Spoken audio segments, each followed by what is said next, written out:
At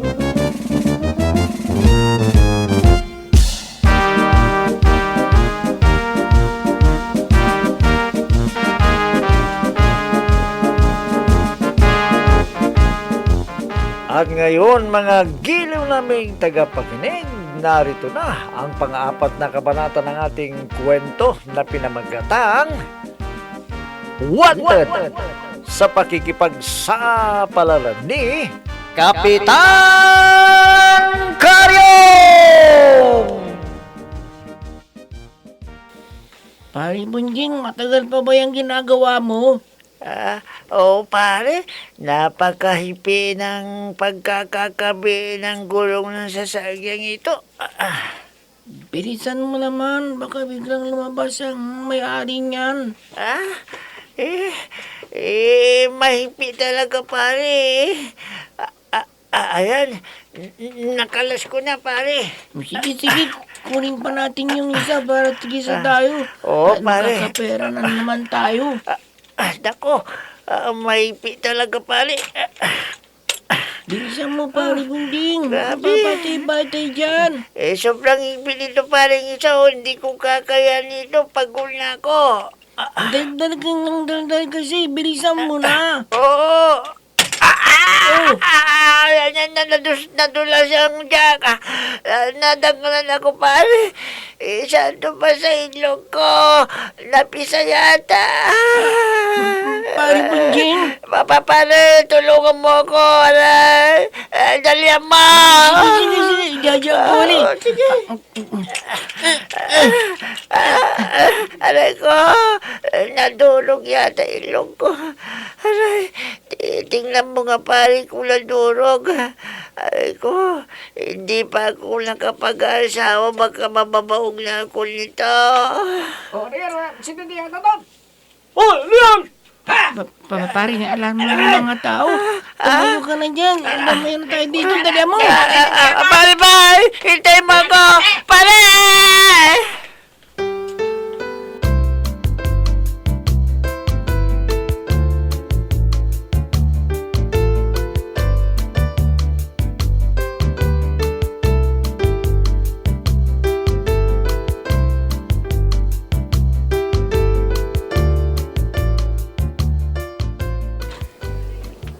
Pare Asyong, marami na ang taga-sunod ni Reverend Apolinario. Ayan o, tignan mo, punong-puno ang arena at may nasa kalsada pa.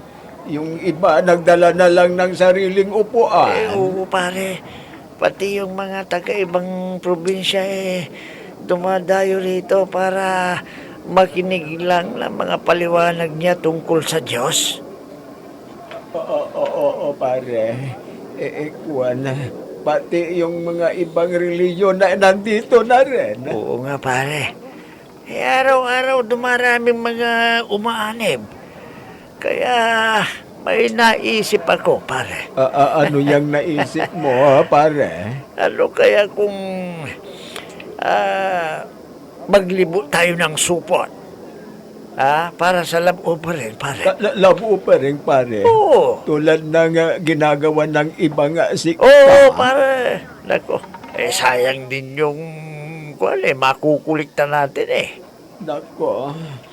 Buti kung papayagan tayo ni Reverend Apolinario. Hindi na natin sasabihin sa kanya. Basta maglibo tayo ng supot. Mag-uutos tayo ng mga bata. Para sila yung lumibot, hindi tayo. O pagkatapos, bibigyan natin sila ng pera, yung mga bata na maglilibot. Di ba? Sige, pare. Gawin na natin. Para kahit papaano, kikita rin tayo. Sako na ang ipalibot natin, hindi lang supot, pare.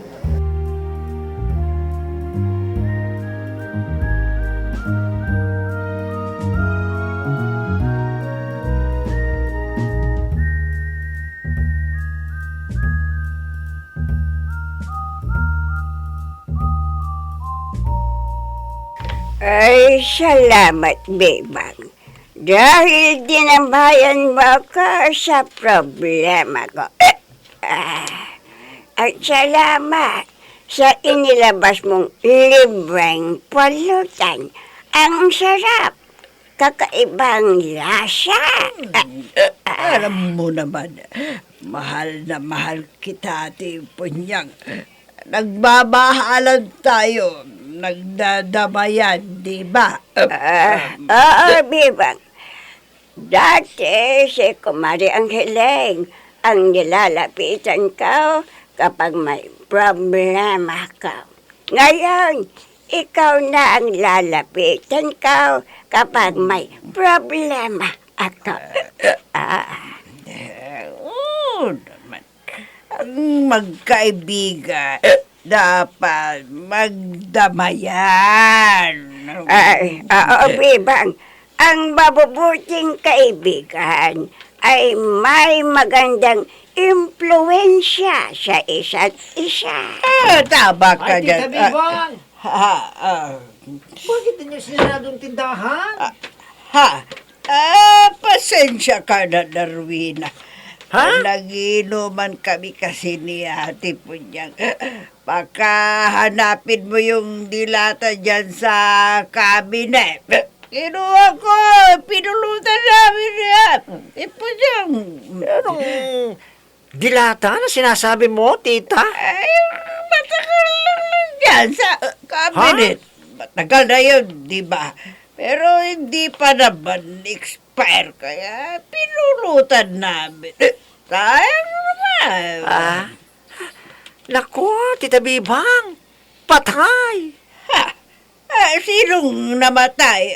Ang patay si Rasa. Naku, tita, hindi naman pagkain ng tao yun eh. Pagkain ng aso at pusa yun. Ada!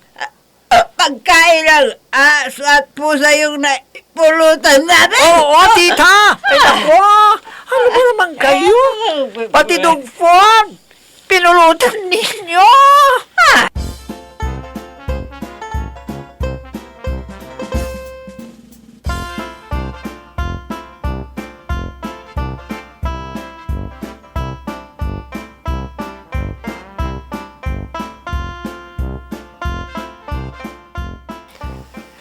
Mabuti naman at inabutan pa kita dito, Kagawad Adong. Reverend Apolinario, ikaw pala. Anong maipaglilingkod ko sa'yo? Ayaw kong ginagawa ninyo ni Kagawad Asyong. Nangungulikta pala kayo ng pera sa mga uba-alib sa simbahan? Akwan. Kasi Reverend, sabi kasi ni Pari Aso. Tama na, Kagawad! Ah. Ayaw ko nang ulitin pa ninyong ginawa ninyo. Huwag na ninyong hintahin pa na mapuno ang salop dahil kakalasan ko kayo. Naintindihan mo? Oo, Reverend, naintindihan ko pa. Sa lahat ng napuntahan ko, kayo lang ang gumawa niyan. Ha? Kung hindi kayo titigil sa ganong gawain, Barel, may baril ka, Reverend Apolinario. oo, Oo. dahil sa akong sundalo. At ito ang tatandaan mo. Kung magpapatuloy kayo sa masamang ginagawa ninyo, hindi na kayo sisikatan ng araw bukas. Reverend, patawarin mo kami. Dala lamang ng matinding pangangailangan kaya namin nagawa iyon. Kahit na, Oh. kinasusuklaman ko ang mga taong gumagawa ng ganon. Parang may bayad ang pagpapalaganap ko ng salita ng Diyos. Kaya mabuti pa umalis ka na sa harapan ko. Baka makatipang daliri ko at makalapit kong gatilyo ng baril ko. Umalis ka na! Opo, Reverend Apolinario! Nako, iba palang magalit itong si Apolinario. Ikinasan pa ako ng baril.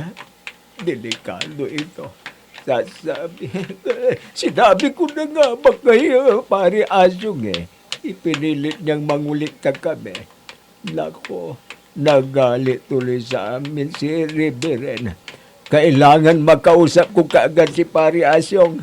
Baka magpakulikta pa. Nako, mapapatay kami ni Reverend Apolinario.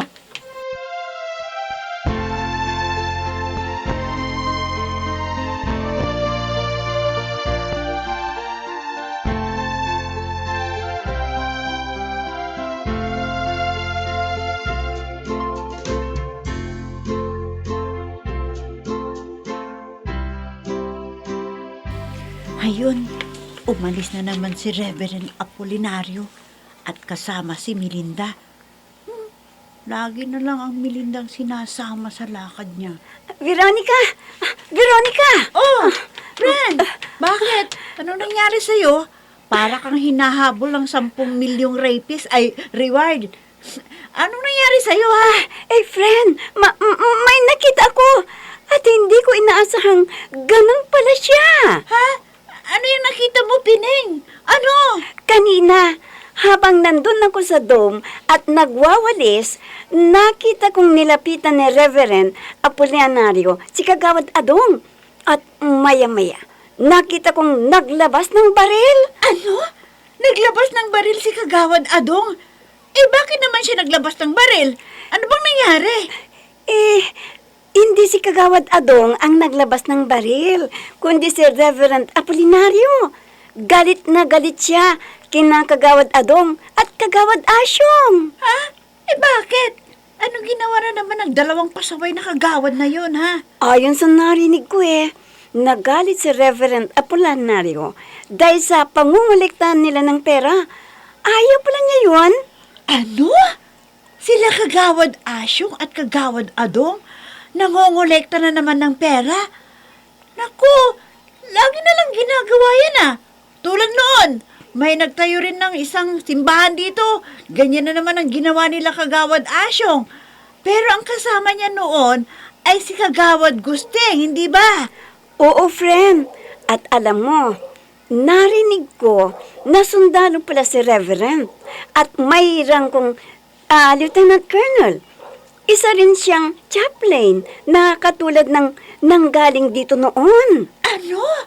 Aba, kaya pala, napakaganda ng tindig. Pining, type ko siya. Veronica!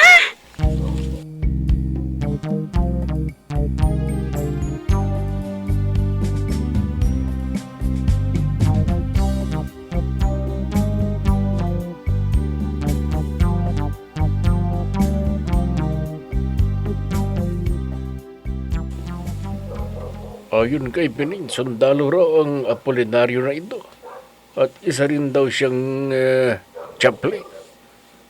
Kailangan kausapin ko siya para hindi na niya isasama si Karin sa mga lakad niya. Hayun siya. Nakatalikod sa akin. Lalapitan ko at kakausapin ko siya ng lalaki sa lalaki. Darling, halika na rito sa kwarto. Nakahanda na ako. Teka, tinig yun ni Karen Sabi niya papasok na siya sa trabaho niya dahil may binapagawa sa kanya si Frami Domingo. Bakit siya nandito at pinapapasok na si Reverend Apolinario doon sa kwarto? Masilip nga. Kukumpirmahin ko kung si Karen nga ba talaga yan o kaya si Melinda dahil magkabuka sila at magkaboses pa. Pumasok na si Reverend sa kwartong yun.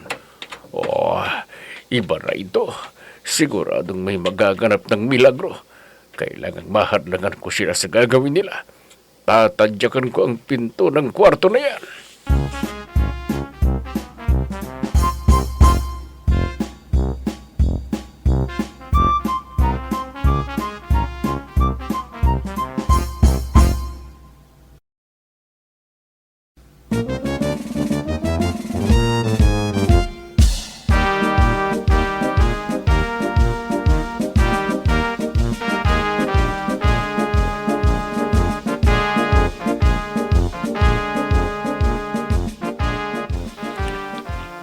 Alam mo, hombre, napakagaling ni Reverend Apolinario na mangaral. Ang daming naliwanagan dahil hindi nila masyadong naunawa ng tungkol sa Diyos. Ha? Ay, tama yung sinabi mo, Benito. Tulad ni Anton at Intoy na bodyguard ni Congresswoman. Oo, yung mga bodyguard ni Congresswoman Andrea. Nako, sobrang mahilig sila sa chicks. Nang marinig nila ang paliwanag ni Reverend Apolinario. Naku, itinigil na nila ang pagkahilig nila sa chicks. Oo, Ambring. Talagang magaling si Reverend Apolinario eh. Alam mo, idol ko na siya ngayon. Ako rin, Benito. Idol ko na rin si Reverend Apolinario. Hey! Breng, Benito! Kap, Tama na nga yung pagyayabangan ninyong dalawa. ay ka pala, Kap. Ba nagkukwentuhan lang kami ni Ambring eh. Dahil bilib na bilib kami sa husay ni Reverend Apolinario na mangaral. Tama na yan. Maglinis nga kayo dito sa barangay hall. Ha? Ang dumi-dumi na eh. Nasaan ba sila, Pineng at Veronica? Wala pa ba sila rito? Ay naku, Kap. Palagay ko hindi pupunta ang dalawang yun dito ngayon. Ha? Bakit hindi sila pupunta rito? Kasi, Kap, ganito yan. Narinig kong usapan nilang dalawa kahapon na hindi sila papasok ngayon. Dahil may pinagagawa raw sa kanila si Reverend Apolinario. Ano? Pero may pinagagawa ko sa kanila eh. At usapan din namin na maaga sila para madaling matapos yung papagawa ko sa kanila. Ano ko, Kap? Baka nakalimutan. Ha? Nakalimutan nila yung usapan ninyo kaya pumunta sila dun. Buisit. Ang mga walang hiya. Ang linaw-linaw ng usapan namin kapon. Tapos, hindi sila pupunta dito. Sinong gagawa ng pinapagawa ko sa kanila? Sino?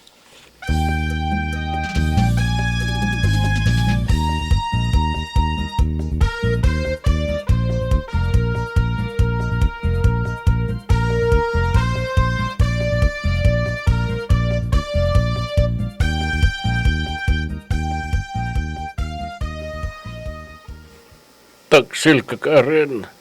Sabi mo sa akin nagpasama si Reverend na mamimili ng mga gamit. Yun pala, niloko mo lang ako. Tama yata ang hinala ko.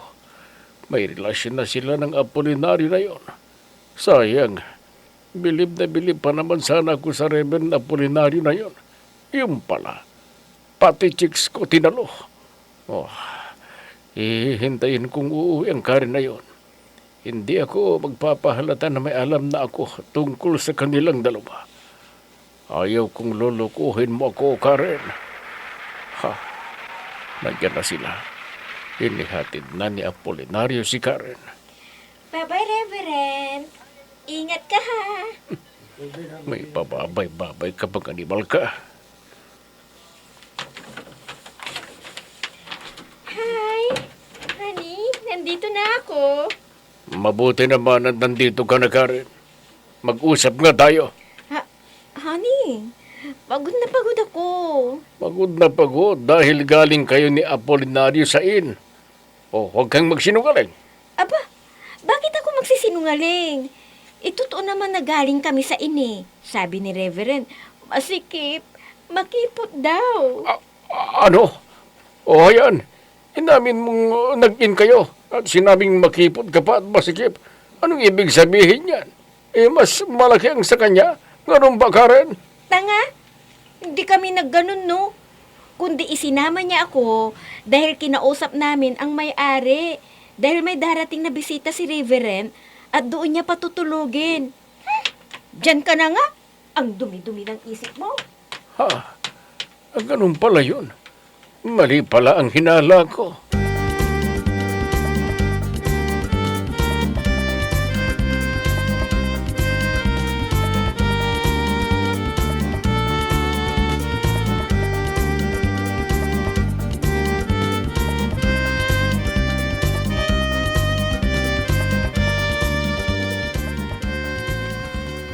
Pare Bunjing, matagal pa ba yung ginagawa mo? Oo, pare.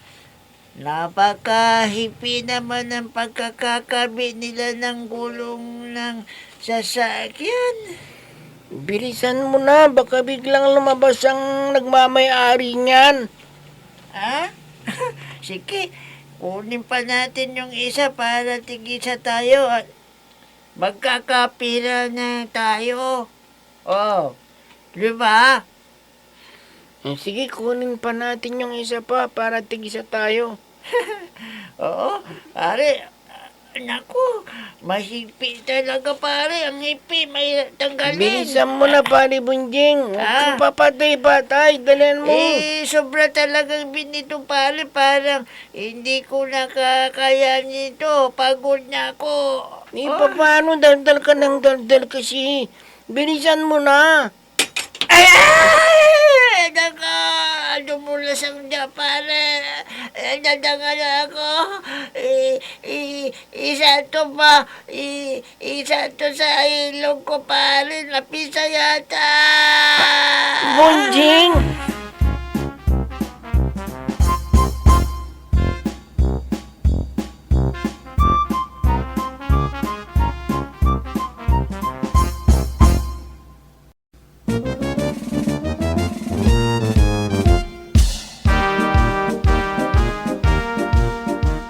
Ano kaya ang mangyayari kay Bunjing? Mga giliw naming tagapakinig, abangan ang susunod na kabanata ng ating kwento na pinamagatang Wanted sa pakikipagsapalaran ni Kapitan Karyong!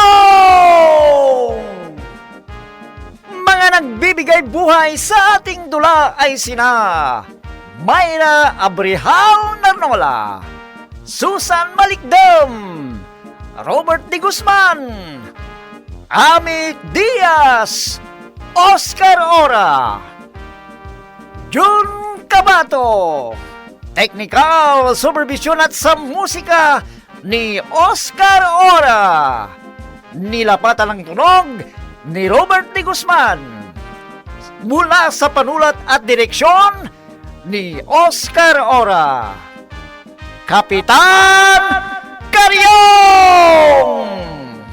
Inihahandog sa inyo ng F3 Recording Studio para sa pambansang radyo ng Pilipinas, Bombo Radio Philippines!